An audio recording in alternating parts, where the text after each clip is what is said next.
Hello दोस्तों, नमस्कार। आपका बहुत बहुत स्वागत है आपके अपने YouTube channel victorious coaching classes में। दोस्तों, आज हम आपके लिए प्रैक्टिस सेट 2 लेकर आए हुए हैं, जो कि बहुत ही बेहतरीन प्रैक्टिस सेट है। जी हाँ, यदि आप यूपी TSSC पेट एग्ज़ाम की तैयारी कर रहे हैं तो बहुत ही बेहतरीन मौका है अपनी तैयारी को परखने का इस प्रैक्टिस सेट के माध्यम से। तो बने रहिए वीडियो में अंत तक मेरे साथ, बिना वीडियो को स्किप किए हुए। और दोस्तों, चाहते हैं कि इसी तरह के आगे भी प्रैक्टिस सेट आपको मिलते रहें, तो वीडियो शुरू करने से पहले चैनल को सब्सक्राइब कर लीजिए और ज़्यादा से ज़्यादा अन्य ग्रुपों में शेयर कर दीजिए। आइए शुरू करते हैं। पहला प्रश्न है, ऋग्वेद में वर्णित देवताओं में सबसे प्रमुख देवता कौन थे? पहला ऑप्शन है इंद्र, दूसरा है विष्णु, तीसरा ऑप्शन है सूर्य और चौथा ऑप्शन है ब्रह्मा। तो आपको सही उत्तर बताना है कि ऋग्वेद में जो वर्णित देवता हैं, यानी देवताओं में सबसे प्रमुख देवता कौन थे। तो इसका सही ऑप्शन होगा ऑप्शन नंबर ए, याद रखेंगे। और अगला प्रश्न है, अशोक के अभिलेख को सर्वप्रथम किसने पढ़ा? पहला ऑप्शन है जेम्स प्रिंसेप, दूसरा है जेम्स प्रिंसक, तीसरा ऑप्शन है जेम्स विलियम्स और इनमें से कोई नहीं। तो आपको बताना है कि इनमें से कौन है जो अशोक के अभिलेख को जिन्होंने सबसे पहले पढ़ा। तो इसका जो सही उत्तर होगा वो होगा option number A, James Prinsep. याद रखेंगे, काफ़ी इम्पोर्टेंट प्रश्न है। और अगला प्रश्न है, गुप्त साम्राज्य का वास्तविक संस्थापक किसे माना जाता है? पहला ऑप्शन है चंद्रगुप्त द्वितीय, दूसरा है चंद्रगुप्त प्रथम, तीसरा है समुद्रगुप्त और चौथा ऑप्शन है श्रीगुप्त। तो आपको सही ऑप्शन बताना है। तो इसका जो सही ऑप्शन होगा वो होगा चंद्रगुप्त प्रथम, यानी ऑप्शन बी सही होगा। और अगला प्रश्न है, दिल्ली पर राज करने वाली प्रथम महिला शासिका कौन थी? यानी प्रथम महिला शासिका बताना है। ऑप्शन जो पहला ऑप्शन है वो चांद बीबी, दूसरा ऑप्शन है रजिया सुल्तान, तीसरा ऑप्शन है जीजाबाई और चौथा ऑप्शन है बेगम हजरत महल। तो आपको सही उत्तर बताना है। तो इसका सही उत्तर होगा विकल्प बी, यानी रजिया सुल्तान। ये प्रथम महिला शासिका थी जिन्होंने दिल्ली पर राज किया है और सुल्तान इल्तुतमिश की ये बेटी थी। अगला प्रश्न है, धन निष्कासन का विरोध किसने किया? पहला ऑप्शन है सर सैयद अहमद खान, दूसरा है स्वामी विवेकानंद, तीसरा है महात्मा गांधी, चौथा ऑप्शन है इनमें से कोई नहीं। तो धन निकासन का विरोध किसने किया था, आपको बताना है सही उत्तर। तो इसका जो सही उत्तर होगा वो होगा आपका विकल्प डी, इनमें से कोई नहीं। यानी ना तो सर सैयद अहमद खान ने किया था विरोध, ना स्वामी विवेकानंद ने किया था, ना तो महात्मा गांधी ने। तो इसका सही ऑप्शन होगा विकल्प डी। अगला प्रश्न है कि सरोजनी नायडू को किस वर्ष कांग्रेस अधिवेशन का अध्यक्ष बनाया गया था? तो आपको सही उत्तर बताना है। तो इसका जो सही उत्तर होगा ये होगा 1925 में। 1925 में श्रीमती सरोजनी नायडू को कांग्रेस अधिवेशन का अध्यक्ष बनाया गया था, याद रखेंगे।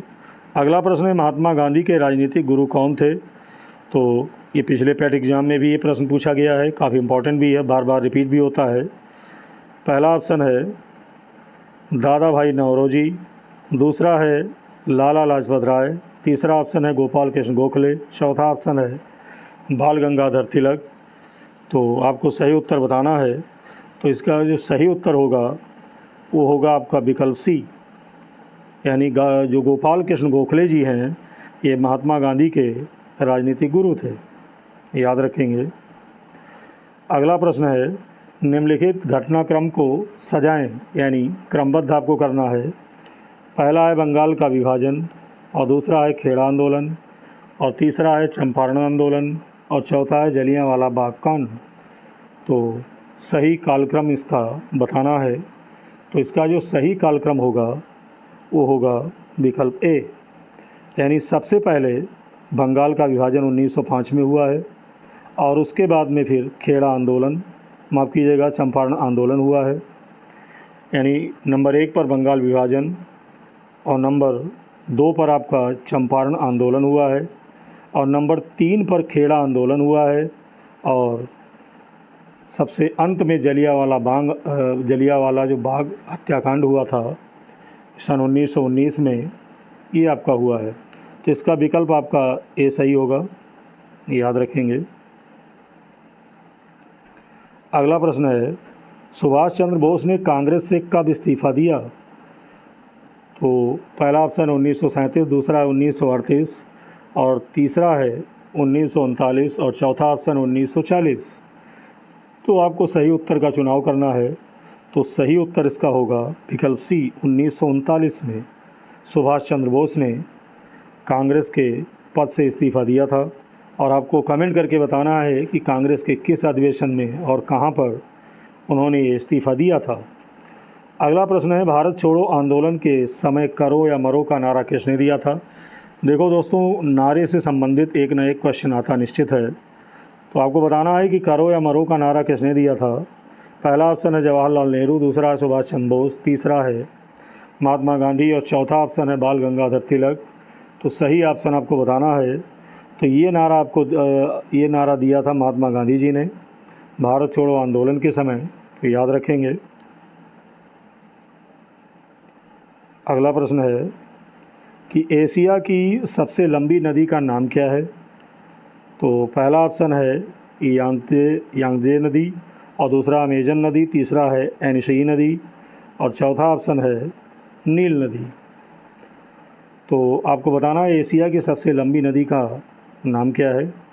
तो इसका जो सही ऑप्शन होगा, बात यहाँ एशिया की हो रही है तो ध्यान दीजिएगा, तो ये है यांगत्जे नदी, यानी विकल्प ए आपका सही होगा।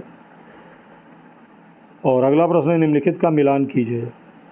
तो सही क्रम आपको मिलान करना है। आपके सामने पर्वत श्रृंखला है और ये पर्वत श्रृंखला आपको दिखानी है कि कौन किस महाद्वीप में है। तो पहला है हिमालय, दूसरा है एडीज और तीसरा है रॉकी। तो आपको बताना है कि कौन सी पर्वत श्रृंखला किस महाद्वीप में है। तो सही उत्तर आपको बताना है। तो सही उत्तर बहुत आसानी से आप कर सकते हैं। देखिए, हिमालय तो सभी जानते हैं एशिया में है। कहाँ पे है? एशिया में है। और जो एडीज पर्वत श्रृंखला है ये आपकी दक्षिण अमेरिका में है, राइट। और रॉकी जो पर्वत श्रृंखला है ये आपकी उत्तरी अमेरिका में है। यानी पहले का सी और दूसरे का क्या बना? दूसरे का ए बना और तीसरे का आपका कौन सा बना? बी बना। तो ऑप्शन आपका बी सही होगा, ये याद रखेंगे। अगला प्रश्न है, कोयला भंडार के मामले में 2020 के अंत तक की स्थिति के अनुसार दुनिया में भारत का कौन सा स्थान था, ये आपको बताना है। पहला है ऑप्शन है 5वां, दूसरा है तीसरा और तीसरा ऑप्शन है 7वां, चौथा ऑप्शन है 9वां। तो इसका जो सही उत्तर होगा वो ये होगा विकल्प ए, यानी 5वां स्थान। कोयला भंडार के मामले में 2020 के अंत तक की स्थिति के अनुसार दुनिया में भारत का 5वां स्थान था, याद रखेंगे। और अगला प्रश्न है, भारत के किस शहर को पूर्व का एथेंस के रूप में जाना जाता है? तो पहला ऑप्शन है कोच्चि, दूसरा है पटना, तीसरा है मदुरई, चौथा ऑप्शन है प्रयागराज। तो सही उत्तर आपको बताना है। तो यहाँ पर कह रहा है पूर्व का एथेंस के रूप में किस शहर को जाना जाता है। तो इसका सही आंसर होगा, यानी सही ऑप्शन होगा ऑप्शन सी, मदुरई, याद रखेंगे। और अगला है कि गांधीनगर आपको बताना है कि कहाँ की राजधानी है। तो गांधीनगर, ये तो बहुत आसान क्वेश्चन है, आप बता सकते हैं। तो गांधीनगर दोस्तों ये गुजरात की राजधानी है, तो आपको याद रखना होगा। और अगला प्रश्न है, भारत में पंचवर्षीय योजना बनाने की जिम्मेदारी किसकी थी? पहला ऑप्शन है प्रधानमंत्री कार्यालय, दूसरा ऑप्शन है राष्ट्रीय विकास परिषद और तीसरा ऑप्शन है योजना आयोग और चौथा ऑप्शन है केंद्र एवं राज्य सरकारें। तो आपको सही उत्तर बताना है। तो आपको बता दें कि भारत में पंचवर्षीय योजना बनाने की जिम्मेदारी ये होती है कि योजना आयोग की, यानी विकल्प सी सही होगा। तो याद रखेंगे। तो बहुत ही इम्पॉर्टेंट वीडियो है दोस्तों, और निश्चित रूप से प्रश्न इसमें से पूछे जाते हैं। तो यदि वीडियो आपको अच्छा लग रहा हो तो वीडियो को लाइक कर दीजिए, और आगे भी चाहते हैं कि ऐसे प्रैक्टिस सेट आपको मिलते रहें तो चैनल को सब्सक्राइब कर लीजिए, ताकि मेरे वीडियो के नोटिफिकेशन आप तक बिना रुकावट पहुंचते रहें। और ज़्यादा से ज़्यादा अन्य ग्रुपों में शेयर कर दीजिए, जिससे अन्य अभ्यर्थियों को भी इसका लाभ मिल सके। तो देखते हैं अगला क्वेश्चन। तो अगला क्वेश्चन है, बैंकों का बैंक किसे कहा जाता है? तो बैंकों का बैंक आपको बताना है कि किसे कहा जाता है। पहला ऑप्शन है SBI को, दूसरा ऑप्शन है RBI को, तीसरा है SBI और RBI दोनों को, और चौथा ऑप्शन है UBI को। तो आपको बताना है कि बैंकों का बैंक इनमें से किसको कहा जाता है। तो याद रखेंगे, इसका जो सही विकल्प होगा वो विकल्प होगा B, यानी RBI को बैंकों का बैंक कहा जाता है। और अगला प्रश्न है, सेज का पूर्ण रूप क्या है, यानी फुल फॉर्म बताना है। पहला है स्पेसिफिक इकोनॉमिक जोन, दूसरा है स्पेशल इकोनॉमिक जोन, तीसरा है सीनियर इकोनॉमिक जोन, चौथा है इनमें से कोई नहीं। तो आपको सही उत्तर बताना है। तो इसका जो सही उत्तर होगा वो विकल्प B होगा। सेज का पूरा नाम होता है स्पेशल इकोनॉमिक जोन। याद रखेंगे, मोस्ट इम्पॉर्टेंट प्रश्न है। और अगला प्रश्न है कि हरित क्रांति की सफलता इनमें से किसकी उपलब्धता पर निर्भर थी? पहला ऑप्शन है रासायनिक उर्वरक एवं कीटनाशक, दूसरा ऑप्शन है पर्याप्त सिंचाई सुविधाएं, तीसरा ऑप्शन है बीजों की उच्च पैदावार किस्म, और चौथा ऑप्शन है उपयुक्त सभी। तो जो हरित क्रांति है, हरित क्रांति के लिए भाई आप जानते हैं कि रासायनिक उर्वरक एवं कीटनाशक ये भी बहुत आवश्यक हैं, पर्याप्त सिंचाई सुविधा भी बहुत आवश्यक है, और बीजों की उच्च पैदावार किस्म भी बहुत आवश्यक है, तभी हरित क्रांति आएगी। यानी तीनों चीज़ें सही हैं, तो इसका मतलब है विकल्प D सही होगा, यानी उपयुक्त सभी। तो याद रखेंगे। अगला प्रश्न है, बैंकिंग के क्षेत्र में CBS में C का पूर्ण रूप क्या है? पहला ऑप्शन है कोर, दूसरा ऑप्शन है क्रेडिट, तीसरा ऑप्शन है कंप्लीट, और चौथा ऑप्शन है कॉन्टिनेंट। तो आपको सही उत्तर बताना है। तो इसका जो सही उत्तर होगा वो ये होगा कि बैंकिंग के क्षेत्र में जो CBS है, CBS में C का पूर्ण रूप होता है कोर। याद रखेंगे, यानी विकल्प इसका A सही होगा। तो यह दोस्तों, अभी तक आपने चैनल को सब्सक्राइब नहीं किया है तो जल्दी से चैनल को सब्सक्राइब कर लीजिए, और चाहते हैं कि इसी तरह के प्रैक्टिस सेट हमें कंटिन्यू मिलता रहे तो वीडियो के डिस्क्रिप्शन में हम इस चैनल का टेलीग्राम लिंक दिया गया है। तो टेलीग्राम लिंक क्लिक करके आप टेलीग्राम चैनल को ज्वाइन कर सकते हैं, जहां आपको सारे वीडियो प्रोवाइड करा दिए जाएंगे। अगले प्रश्न पर आते हैं। तो अगला प्रश्न है कि भारतीय संविधान में मौलिक अधिकार किस देश के संविधान से लिए गए हैं? किस देश के संविधान से लिए गए हैं, ये आपको बताना है। पहला ऑप्शन है अमेरिकी संविधान, दूसरा ऑप्शन है आयरिश संविधान, तीसरा ऑप्शन है ऑस्ट्रेलियाई संविधान, और चौथा ऑप्शन है ब्रिटिश संविधान। तो आपको सही उत्तर का चुनाव करना है। तो इसका जो सही आंसर होगा वो आपको बताना है। तो इसका जो सही आपका आंसर होगा वो होगा विकल्प A, यानी अमेरिकी संविधान से। अगला प्रश्न है, धर्म, मूल वंश, जाति, लिंग अथवा जन्म स्थान के आधार पर विभेद का प्रतिषेध भारतीय संविधान के मौलिक अधिकारों के किस वर्ग में आता है? किस वर्ग में आता है, ये आपको बताना है। क्वेश्चन एक बार फिर से पढ़ दें। धर्म, मूल वंश, जाति, लिंग अथवा जन्म स्थान के आधार पर विभेद का प्रतिषेध भारतीय संविधान के मौलिक अधिकारों के किस वर्ग में आता है? तो आपको बताना है। पहला है ऑप्शन स्वतंत्रता का अधिकार, दूसरा है संवैधानिक उपचारों का अधिकार, तीसरा है समता का अधिकार, और चौथा ऑप्शन है धार्मिक स्वतंत्रता का अधिकार। तो आपको सही उत्तर बताना है। तो इसका सही उत्तर होगा विकल्प C, समता का अधिकार। याद रखेंगे। अगला प्रश्न है, लोकसभा के सदस्यों का कार्यकाल कितने वर्षों का होता है? तो लोकसभा के सदस्यों का जो कार्यकाल है, ये आप सभी जानते हैं कि इलेक्शन 5 वर्ष के बाद लोकसभा का होता है, तो 5 वर्ष का होता है।